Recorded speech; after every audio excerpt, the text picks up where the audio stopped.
Welcome back to my channel. So today we are going to study how the first recombinant DNA was constructed and certain basic terms which will be used in this chapter further and which we need to understand very clearly. तो मैं ये सारा part construction of first DNA के साथ ही सारे जो भी important terms इस चैप्टर में यूज करने वाले हैं वो मैं सब बता देती हूँ, ठीक है। बाकी और टॉपिक्स के अलग से सब टॉपिक्स दिए हुए हैं तो वो चीज़ बाद में समझेंगे, पहले जो बेसिक लेआउट है वो समझते हैं। देखिए, सबसे पहले तो जो आरडीएनए है वो रिकॉम्बिनेंट डीएनए को रिप्रेजेंट कर रहा है। तो रिकॉम्बिनेंट डीएनए की बात हमने पिछली क्लास में भी कर दी थी।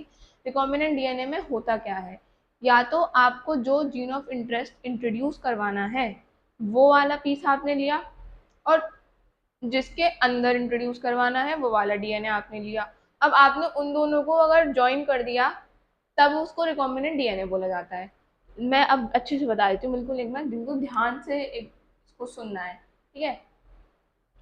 सपोज मुझे फिश का डीएनए ह्यूमन में इंट्रोड्यूस करवाना है, ठीक है। तो अब मैं क्या करूँगी, ये ह्यूमन का डीएनए, वैसे ये वाले एग्जाम्पल को तो ना ही समझे तो बेटर है क्योंकि हम आगे प्लाज्मिड और वेक्टर की बात करने वाले हैं, तो मैं अब आपको माइक्रोब्स के रेफरेंस में बताऊंगी, ठीक है। मुझे अब ई कोलाई का डीएनए और सैल्मोनेला टाइफी का जो डीएनए है वो लाइगेट करवाना है। तो मैं कैसे करूँगी, सपोज मेरे को कुछ पीस चाहिए था सैल्मोनेला टाइफी म्यूरियम का, कोई एक फिनोटाइपिक कैरेक्टर था जो मुझे ई कोलाई में देना था। अब मैं चाहती हूँ कि मेरा जो कैरेक्टर है वो ई कोलाई में एक्सप्रेस हो जाए। तो ई कोलाई क्या है, E coli is the host here, ठीक है। ई कोलाई यहाँ पर होस्ट है। तो मुझे अब ई कोलाई के अंदर अपना डीएनए इंट्रोड्यूस करवाना है। मैंने डीएनए का पीस लिया सैल्मोनेला टाइफीम्यूरियम से, ठीक है। सैल्मोनेला टाइफीम्यूरियम से मैंने एक छोटा सा डीएनए का पीस लिया, ठीक है, दिस वन। और एक पीस मैंने लिया ई कोलाई का, मतलब ई कोलाई का जो डीएनए है वो लिया, प्लाज्मिड लिया मैंने ई कोलाई का, ठीक है। अब क्या होता है ना कि सैल्मोनेला टाइफीम्यूरियम के पास भी एक पूरा डीएनए था अपना, लेकिन मुझे उसमें से सिर्फ इतना पार्ट चाहिए था, तो मैंने ना ये वाला पार्ट कट कर दिया सैल्मोनेला टाइफीम्यूरियम का, ठीक है। और कुछ पार्ट ई कोलाई का पूरा था, लेकिन मुझे एक स्पेसिफिक पॉइंट पर सैल्मोनेला टाइफीम्यूरियम का जीन जो है वो इंट्रोड्यूस करवाना है। तो मैं अब ई कोलाई में ना ये वाली जगह खाली कर दूंगी इसके डीएनए में, जिससे कि जो मेरा ये वाला पीस है ये मैं उठा के ना यहाँ पे डाल सकूं। तो अब इससे जो बनेगा ये आरडीएनए बनेगा, ठीक है।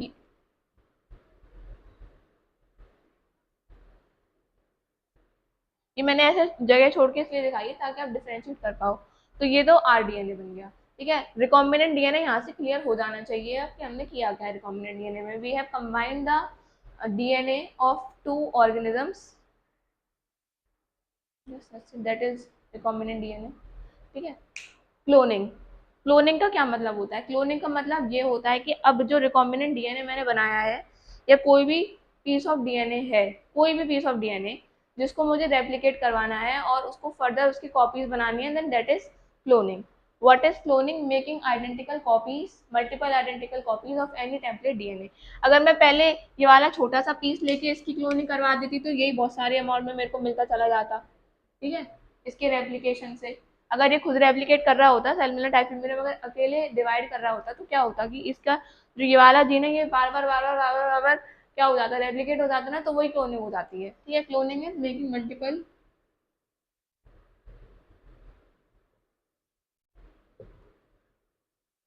Identical copies of template DNA.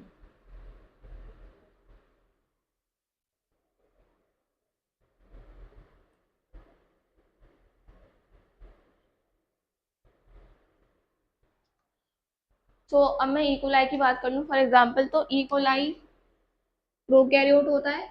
Prokaryote है तो इसके पास ये खुद का न्यूक्लियर रीजन होगा जिसमें इसका मेन जेनेटिक मटेरियल पड़ा हुआ होगा, प्लस प्रोकैरियोट है तो इसीलिए इसके पास क्या होगा, एक प्लाज्मिड भी होगा,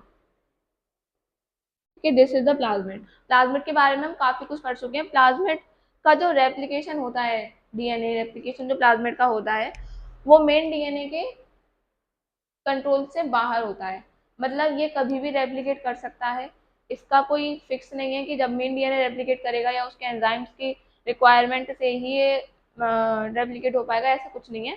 it can replicate itself autonomously, okay, from the main DNA. तो ये होता है प्लाज्मिड। अब प्लाज्मिड का इंपॉर्टेंस है किस चीज की वजह से, क्योंकि प्लाज्मिड में ऐसे टाइप ऑफ फेनोटाइपिकल कैरेक्टरिस्टिक्स होते हैं जैसे कि एंटीबायोटिक रेजिस्टेंस वगैरह कंफर्म करना बैक्टीरिया को ठीक है। तो ये सारे जो यूनिक कैरेक्टर्स होते हैं वो प्लाज्मिड के पास होते हैं। This is the importance of plasmid. और दूसरी बात ये कि प्लाज्मिड को आप कैसे एज अ वेक्टर यूज कर सकते हो, वेक्टर का अब नेक्स्ट टर्म है वो अभी देखते हैं वेक्टर का। लेकिन प्लाज्मिड को मतलब क्योंकि प्लाज्मिड देखो मेन डीएनए के बाहर है, तो अगर आपको कोई भी चीज जीन वगैरह या प्रोटीन एक्सप्रेस करवाना है तो आप क्या कर सकते हो, आप उस चीज को प्लाज्मिड में इंट्रोड्यूस कर सकते हो। और अगर आपने उस चीज को प्लाज्मिड में इंट्रोड्यूस कर दिया मीन्स आप फर्दर प्लाज्मिड को भी अब या तो आप उसी बैक्टीरिया में भी अपने प्रोटीन को एक्सप्रेस करवा सकते हो, प्लस ये वेक्टर अगर आपने बना दिया तो आप इस वेक्टर को किसी और होस्ट ऑर्गेनिज्म में इंट्रोड्यूस करके भी और किसी में भी जो है अपने प्रोटीन्स को एक्सप्रेस करवा सकते हो। ठीक है, तो ये हुआ था सेलुलर टाइप और यूकोलाई के बीच में। अभी इसकी स्टोरी और आएगी, वो मैं कंस्ट्रक्शन ऑफ फर्स्ट आरडीएनए में पढ़ेंगे। पहले आप बेसिक टर्म समझ लेते हैं। तो प्लाज्मिड आई होप आप लोगों को क्लियर हो गया होगा अब तक। Plasmid is plasmid is an autonomously replicating circular DNA within the microbe or bacteria.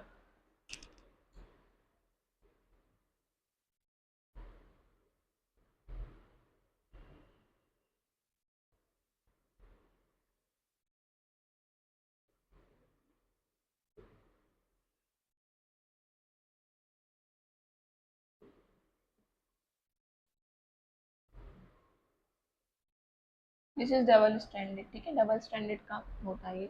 अब मैं बात करती हूँ वेक्टर की। पहले तो नॉर्मल सी चीज वेक्टर वगैरह हमने कहाँ पढ़े हैं, हमने मॉस्किटो के केस में पढ़े हैं। That mosquito female anopheles acts as vector for plasmodium या मलेरियल पैरासाइट। ठीक है, तो वो वेक्टर का काम होता क्या है, वेक्टर मेन पैथोजन को कैरी करके होस्ट के पास ले जाता है। ठीक है, जैसे कि ये मॉस्किटो है, मॉस्किटो पे प्लाज्मोडियम बैठा और उसने ह्यूमन को बाइट किया। ये ह्यूमन का हाथ है, ठीक है, इसने इसको बाइट किया। अब इसने इसको बाइट किया तो ये जो प्लाज्मोडियम इसके ऊपर बैठा था, ये प्लाज्मोडियम उठ के इसके ब्लड में चला गया। ठीक है, तो इसने क्या किया, इसने कैरियर का काम किया। Vectors are basically the carriers.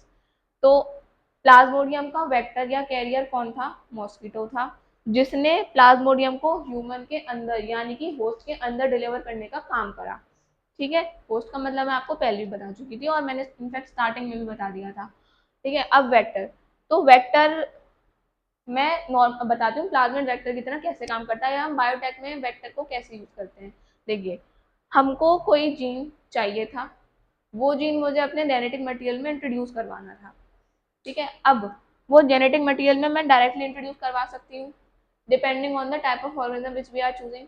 काफ़ी सारे मेथड्स होते हैं, बायोलिस्टिक गन्स होते हैं, माइक्रो इंजेक्शन होते हैं, ठीक है, इवन वो ट्रांसफॉर्मेशन होता है, ये सारे मेथड्स होते हैं। लेकिन ये वाले मेथड्स हैं किसके लिए, ये वाले मेथड इसीलिए हैं ताकि आप अपना जो जीन है वो मेन डीएनए में डायरेक्टली इंट्रोड्यूस करवा सकते हो।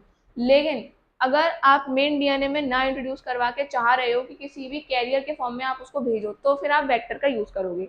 और वेक्टर का काम करता कौन है, वेक्टर का काम करता है प्लाज्मिड। सपोज मैंने एक जीन उठाया, मुझे सैल्मोनेला टाइफिम्यूरियम का एक जीन पसंद था जो उसको एंटीबायोटिक रेजिस्टेंस दे रहा था। ठीक है, तो मैंने ये जीन उठाया यहाँ से। अब मुझे क्या करना था, मुझे इस जीन को मुझे मतलब ई कोलाई को एंटीबायोटिक रेजिस्टेंस कन्फर करना था, क्योंकि ई कोलाई के पास अभी कोई एंटीबायोटिक रेजिस्टेंस जीन नहीं थे। ठीक है, और ये दोनों आपस में क्लोजली रिलेटेड बैक्टीरिया हैं, तो ये इजीली प्लाज्मिड को अपने अंदर दूसरे का ले सकते हैं। अंडरस्टूड। तो सेलुलर टाइफिम्यूरियम का एक जीन ए था जो मुझे ई कोलाई में चाहिए था। अब ई कोलाई के पास, क्योंकि मुझे पता है कि ई कोलाई के पास प्लाज्मिड है because it is a prokaryote, अब इसके पास प्लाज्मिड है, तो प्लाज्मिड मेन डीएनए से बाहर है, तो मैं प्लाज्मिड के साथ बहुत आराम से छेड़छाड़ कर सकती हूँ। मैंने क्या किया, मैंने एंजाइम्स की मदद से, जो कि हम पढ़ेंगे restriction enzymes and DNA ligase आगे पढ़ेंगे, मैंने क्या करा, मैंने सेलुलर टाइफिम्यूरियम का जीन निकाला, वो जीन निकाल के मैंने ई कोलाई के प्लाज्मिड में दिया। अब इससे क्या हुआ, एक रिकॉम्बिनेंट डीएनए बन गया। ठीक है, now this is the recombinant DNA, this is vector.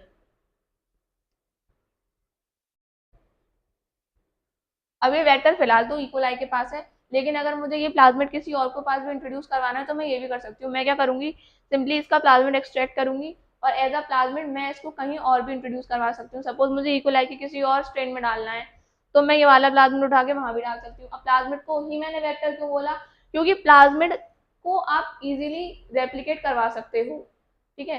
Plasmid की ऐसे कोई वो नहीं है लिमिटेशन की जब तक मेन डीएनए रेप्लिकेट करेगा या मेन डीएनए को आप निकाल दो तो आपका काम चल जाएगा, ऐसे तो नहीं कर सकते ना। मैं इसका मेन डीएनए निकाल देती, मेन डीएनए निकाल के क्या मैं बैक्टीरिया को फिर सर्वाइव कर पाता मेरा बैक्टीरिया, नहीं कर पाता ना। इसलिए मैंने प्लाज्मिड में इंट्रोड्यूस किया, क्योंकि प्लाज्मिड के पास और भी अच्छे अच्छे फिनोटिपिकल कैरेक्टर्स हैं जो कि इनहेंस हो सकते हैं। प्लस प्लाज्मिड इजीली रेप्लिकेट कर सकता है autonomously without the help of main DNA, इसीलिए मैंने ये प्लाज्मिड बनाया एज अ वेक्टर। अब मैं ये वेक्टर या तो इकोलाई में रहने दूं, इकोलाई के अंदर प्रोडक्ट बनने दूं, या फिर अगर मुझे ये प्लाज्मिड किसी और ऑर्गेनिज्म में देना है, किसी और माइक्रोब में देना है, तो मैं ये प्लाज्मिड एज इट इज उठा के उस वेक्टर में, उस ऑर्गेनिज्म में भी डाल सकती हूँ। So this is how the vector works, understood. तो ये वेक्टर होता है, vector are basically the carriers of your gene of interest. ये डेफिनेशन एनसीईआरटी में नहीं है और ज्यादा मतलब साइंटिफिकली भी डिराइव नहीं है, लेकिन मैं आपको बेसिक टर्म्स के अंडरस्टैंडिंग में सब लिखवा देती हूँ so that you can easily revise them when you are revising it as a short note. Short notes के बेसिस पे आप कर सकते हो। So vectors are the carriers of gene of interest.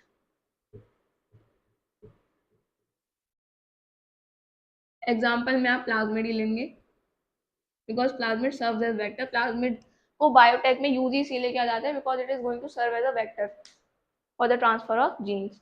अब बात करती हूँ रिस्ट्रिक्शन एंजाइम्स की। तो ये जो भी कटिंग और चिपकिंग जो भी हो रहा है ये हो कैसे रहा है, इसके पीछे एंजाइम्स का यूज हो रहा है। रिस्ट्रिक्शन एंजाइम्स का जो डिस्कवरी किया गया था, ठीक है, माइक्रोब्स के अंदर ही, इकोलाई से डिस्कवर किया था इनफैक्ट। और डीएनए लाइगेज भी, डीएनए लाइगेज तो नॉर्मली हर ऑर्गेनिज्म के अंदर होता ही है बिकॉज डीएनए रेप्लिकेशन का एक्शन वही फैसिलिटेट करवाता है। अब देखते हैं कि किया कैसे। अब मैं प्लाज्मिड को ले रही हूँ, दो प्लाज्मिड ले रखे हैं मैंने, ठीक है, दो, इनको मुझे कट भी करना है और मुझे इनको आपस में जुड़वाना भी है। तो अब ये हो कैसे रहा है, देखो, सेलुलोला टाइथीम्यूरियम का एक स्पेसिफिक रीजन है जहां से मुझे जीन निकालना है, ठीक है। अब मैं उस स्पेसिफिक रीजन पे कट लगाऊंगी, वो कट कौन लगाएगा, वो कट लगाएगा रिस्ट्रिक्शन एंजाइम, ठीक है। पूरे डीएनए को वो कट नहीं करेगा, restriction enzymes are built such that they are going to cut the DNA at specific site, okay. उनका वो रेस्ट्रिक्शन एंजाइम्स की यूनिकनेस और स्पेसिफिकेशन इसीलिए ही होती है ताकि वो डीएनए को एक स्पेसिफिक पोजीशन पर ही कट कर सके, कोई अननेसेसरी कट आपके डीएनए में ना लगे, ठीक है। बहुत टाइप के रेस्ट्रिक्शन एंजाइम्स होते हैं और अलग अलग तरीके के स्पेसिफिक होते हैं, ठीक है, depending on the restriction sites जो आपके डीएनए में प्रेजेंट होंगी। अब रेस्ट्रिक्शन एंजाइम ए लिया मैंने, उस रेस्ट्रिक्शन एंजाइम से मैंने ये वाला पीस कट कर दिया, ठीक है, ये वाला पीस कट कर दिया मैंने। जीन ए जो था वो मैंने रेस्ट्रिक्शन एंजाइम 1 से कट किया, ठीक है, जीन ए रिस्ट्रिक्शन एंजाइम 1। अब जो मुझे दूसरे में लाइगेट करना है, मुझे ई कोलाई में अब जब लाइगेट करना पड़ेगा ना, तो मैं क्या करूंगी, तो मैं जो जीन बी है उसको भी रेस्ट्रिक्शन एंजाइम 1 से ही कट करूंगी, क्योंकि अगर मैंने रेस्ट्रिक्शन एंजाइम 1 के बजाय किसी और रेस्ट्रिक्शन एंजाइम से इसको कट कर दिया तब क्या होगा, तब वो किसी और साइड पे कट कर देगा और जो जगह मुझे यहाँ खाली चाहिए थी वो कहीं और खाली हो जाएगी, तो मेरा डीएनए फिर कहीं भी नहीं चिपक पाएगा। ये वाला डीएनए की एक स्पेसिफिक साइट है, ये कहीं उसी जगह पे जाके लगेगा, लेकिन अगर मैंने कोई रेस्ट्रिक्शन एंजाइम दूसरा बदल दिया तो वो रेस्ट्रिक्शन एंजाइम दूसरी जगह खाली कर देगा, और दूसरी जगह खाली हो गई तो ये वाला तो चिपक ही नहीं पाएगा उस पर। और मैंने बताया था कि रेस्ट्रिक्शन एंजाइम स्पेसिफिक होते हैं, वो एक स्पेसिफिक साइट पर ही एक्शन अपना शो करते हैं, ठीक है। तो जो बी डीएनए है उसको भी मुझे रेस्ट्रिक्शन एंजाइम 1 से ही काटना पड़ेगा, तभी वो इसके लिए जगह खाली करेगा, ठीक है। रिस्ट्रिक्शन एंजाइम की एक साइट होती है जिस साइट पे वो कट करता है, और जिस साइट पे वो कट करता है उसी साइट पे वो चिपका भी सकता है, ठीक है। तो इसने अगर ए साइट से काटा है तो मुझे यहाँ से भी उसी साइट से कटवाना पड़ेगा, तभी मैं ये वाला जीन यहाँ पर इंट्रोड्यूस कर पाऊंगी। अदरवाइज अगर मैंने किसी और साइट पे इसको कट कर दिया तो फिर ये नहीं चिपक पाएगा। और रिस्ट्रिक्शन एंजाइम के एक्शन के बारे में बहुत डिटेल में भी पढ़ने वाले हैं, आगे अगला टॉपिक वही है टूल्स ऑफ बायोटेक्नोलॉजी में। तो फिलहाल रेस्ट्रिक्शन एंजाइम का काम क्या है ये समझ लीजिए। रेस्ट्रिक्शन एंजाइम का सीधा सीधा काम है, इसको मॉलिक्यूलर सीजर्स भी बोला जाता है। ये डीएनए को एक स्पेसिफिक पॉइंट पर कट करता है और स्टिकी एंड्स प्रोड्यूस करता है, जिससे कि जो दो पीस ऑफ डीएनए हमने कट करे हैं वो आपस में चिपक जाएं इजीली। और डीएनए लाइगेज का काम क्या है, डीएनए लाइगेज का काम ये है कि उन डीएनए को जो वो आकर मिल रहे हैं उनको इजीली लाइगेट करना, उनको जोड़ देना, ठीक है, ये काम होता है डीएनए लाइगेज का। मतलब बेसिकली देखो, स्टिकी एंड्स जो प्रोड्यूस करे वो रेस्ट्रिक्शन एंजाइम ने पहले कर दिए, अब उनको जब चिपका रहे हैं तो उनके मतलब एज अ फेविक्विक ये काम कर रहा है, उसके बीच में जो भी स्पेस वगैरह भर रहा है, लाइक जैसे ये वाला स्पेस आपको दिख रहा है, ये दोनों खाली स्पेसेस, इसको फेविक्विक का काम जो करेगा वो कौन करेगा, वो डीएनए लाइगेज कर देगा। ठीक है, so this is these are the basic terms जो आगे यूज होने वाले हैं। आई होप आपको समझ में आ गए होंगे, और नहीं आए तो प्लीज आप इसको बार बार रिवाइंड करके देखिए, क्योंकि यहाँ पे कंफ्यूजन क्लियर होना बहुत जरूरी है। हो सकता है आपको अभी नहीं समझ में आया हो, कोई बात नहीं, आगे डिस्कस करेंगे तो आगे और डेप्थ में जाके समझाऊंगी तो फिर और अच्छे से समझ में आ जाएगा। ठीक है, तो रिस्ट्रिक्शन एंजाइम्स का बेसिकली आप लिखो यहाँ से कि मॉलिक्यूलर सीक्वेंस होते हैं, and they are going to cut the DNA at specific site, restriction site. और दो डीएनए जिनको आपको आपस में मिलवाना है उनको सेम रिस्ट्रिक्शन एंजाइम से आपको कट करवाना पड़ेगा। ठीक है, DNA ligase is going to facilitate the action of joining the two pieces of DNA.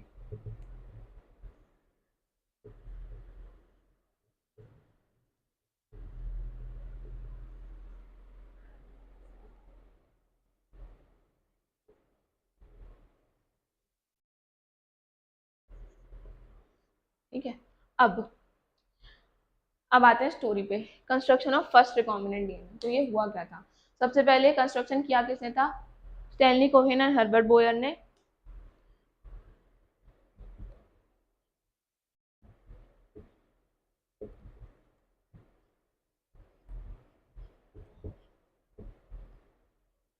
Nineteen 72 में। ठीक है, कोहेन तो नहीं है। ठीक है, स्टैनली कोहेन और हर्बर्ट बोयर ने ये वाला काम किया था 1972 में। और उन्होंने किया कैसे था, देखो, इनको चाहिए था कि ई कोलाई के अंदर एंटीबायोटिक रेजिस्टेंस आ जाए, क्योंकि ई कोलाई के पास जो प्लाज्मिड था उसमें एंटीबायोटिक रेजिस्टेंस जीन जो था वो नहीं था। ई कोलाई के पास पहली चीज जो मैं बहुत ही क्लियरली बता देना चाहती हूँ कि चैप्टर में कंफ्यूजन बहुत होगा, तो पहले ही इसको ध्यान रखिए कि ई कोलाई के पास कोई भी एंटीबायोटिक रेजिस्टेंस जीन नहीं है। ई कोलाई कोई भी एंटीबायोटिक रेजिस्टेंस जीन को पजेस नहीं करता है, ना ही कोई एंटीबायोटिक रेजिस्टेंस शो करता है। आगे जब भी हम इकोलाई की बात करेंगे तो आपको बताया जाएगा कि हमने उसके प्लाज्मिड में ये वाला टेट्रासाइक्लिन, एम्पिसिलिन वगैरह सब कुछ आएगा। इसका मतलब ये नहीं कि एंटीबायोटिक जीन उसके पास पहले से है, उसमें प्लाज्मिड डाला गया है। ठीक है, तो पहले शुरू से स्टार्ट करते हैं। अब मैं चाहती हूँ कि इकोलाई के पास एंटीबायोटिक रेजिस्टेंस आ जाए, क्योंकि इकोलाई के पास कोई भी एंटीबायोटिक रेजिस्टेंस नहीं है। इकोलाई बस ऐसी भगवान के भरोसे उसकी जिंदगी कट रही है कि कोई भी इन्फेक्शन हो तो मैं निकलूँ अपना। ठीक है, इसके पास कोई भी रेजिस्टेंस अपने लिए जो है वो नहीं है। ठीक है, अब इन दोनों को सूझी कि इसमें एंटीबायोटिक जीन, रेजिस्टेंस जीन जो है वो डालकर देखते हैं। तो उन्होंने क्या करा, इन्होंने लिया एंटीबायोटिक रेजिस्टेंस जीन जो था वो लिया, इन्होंने एक्सट्रैक्ट किया कहीं से। सबसे पहले पेनिसिलिन जो था वो हमने डिस्कवर किया था एंटीबायोटिक में, तो सपोज कर इन्होंने वही जीन ले लिया, वो जीन जो है उन्होंने वो एक्सट्रैक्ट कर लिया। ठीक है, अब इनको इनका जो जीन ऑफ इंटरेस्ट था वो मैं लेट्स से ऐसे बना देते हैं। ठीक है, शेप्स के लिए इसको जीन ए बोल दो। ठीक है, अब ये एक अलग स्टोरी चल रही है, इसको भूल जाओ। ठीक है, ये भूल जाओ, ये अलग स्टोरी है। ये एंटीबायोटिक रेजिस्टेंस जीन है मेरा ए, ये इन्होंने कहीं से एक्सट्रैक्ट किया। अब इनके पास ये वाला पीस ऑफ डीएनए है, लेकिन अब ये चाह रहे हैं कि ये मैं इकोलाई में डाल दूँ। मैंने कल भी बताया था, या मतलब पिछली क्लास में भी बताया था कि ये वाला जीन ऐसे ही तो डाल नहीं सकते। ठीक है, या तो ये बेचारा सेल के अंदर ही, साइटोप्लाज्म के अंदर ही खत्म हो जाएगा, या फिर जो भी है ये एक्सप्रेस नहीं हो पाएगा, मेन डीएनए में तो ये नहीं घुस सकता एक्सप्रेस होने के लिए। ठीक है, लेकिन क्योंकि अब हम माइक्रोब से डील कर रहे हैं तो हमको पता है कि we are also having plasmid, plasmid का भी ऑप्शन है हमारे पास। अब ये एंटीबायोटिक रेजिस्टेंस जीन ए था, इन्होंने क्या किया, इन्होंने लिया सैल्मोनेला टाइफिम्यूरियम का प्लाज्मिड। ठीक है, प्लाज्मिड लिया इन्होंने सैल्मोनेला टाइफिम्यूरियम का, ये था इसका प्लाज्मिड। ये किसका प्लाज्मिड है, एनसीईआरटी में क्लियरली पढ़ेंगे तब समझ में आएगा ये चीज, वरना आप कंफ्यूज हो जाएंगे। ठीक है, ये वाला जीन ऑफ इंटरेस्ट कहीं से एक्सट्रैक्ट किया गया था और ये एंटीबायोटिक रेजिस्टेंस कन्फर करता था। ठीक है, लेकिन ये प्लाज्मिड किसका है, ये प्लाज्मिड सैल्मोनेला टाइफिम्यूरियम का है। ठीक है, ये आप बी ले लो, और ये सैल्मोनेला टाइफिम्यूरियम का है। ठीक है, मैंने रेस्ट्रिक्शन एंजाइम लिया, मैंने देखा कि ये वाला जीन जो है वो कौन सी साइट्स पे कट है। तो मैंने देखा कि अच्छा कोई एक सपोज करो ग्वानिन और साइटोसिन पे ये कट है, ऐसे डीएनए में होता है ना।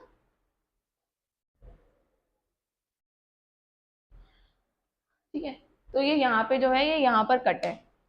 अब मेरे को पता चल गया कि रेस्ट्रिक्शन साइट्स कौन कौन सी हैं। ये तो मैंने फॉर एग्जांपल लिया, बट ऐसा नहीं होता, एक ही साइट पे रिकॉग्नाइज नहीं होता, कुछ बेस पेयर्स का सीक्वेंस होता है जिसको ये जो रेस्ट्रिक्शन एंजाइम्स है वो आइडेंटिफाई करते हैं। But for the sake of simplicity यहाँ पे देखिए रेस्ट्रिक्शन एंजाइम को मैंने देख लिया, मैंने कहा जी और सी से इसने कट किया है, तो अब मैं वही वाला रेस्ट्रिक्शन एंजाइम लूंगी और उसी से सैल्मोनेला टाइफिम्यूरियम पे ये वाली साइट सर्च करूंगी, जी और सी वाली। सपोज सैल्मोनेला टाइफिम्यूरियम के प्लाज्मिड में ये वाली साइट यहाँ पे है, जी और सी वाली। अब मैं वही वाला रेस्ट्रिक्शन एंजाइम लाई और मैंने उसको यहाँ से कट कर दिया, ठीक है, कट कर दिया, ये खाली हो गया।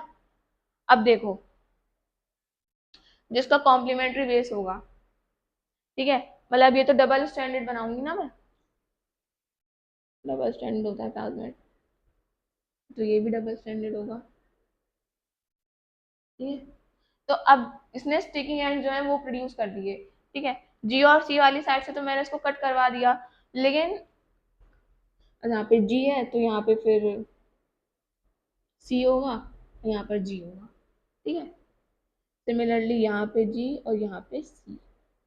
अब स्टिकी एंड्स प्रोड्यूस होंगे, ये वाला एंड इससे जाके मिलेगा और ये वाला एंड इससे जाके मिलेगा, ठीक है। तो अब क्या होगा, अब डीएनए लाइगेज आएगा, डीएनए लाइगेज आएगा, इन दोनों को चिपकवा देगा।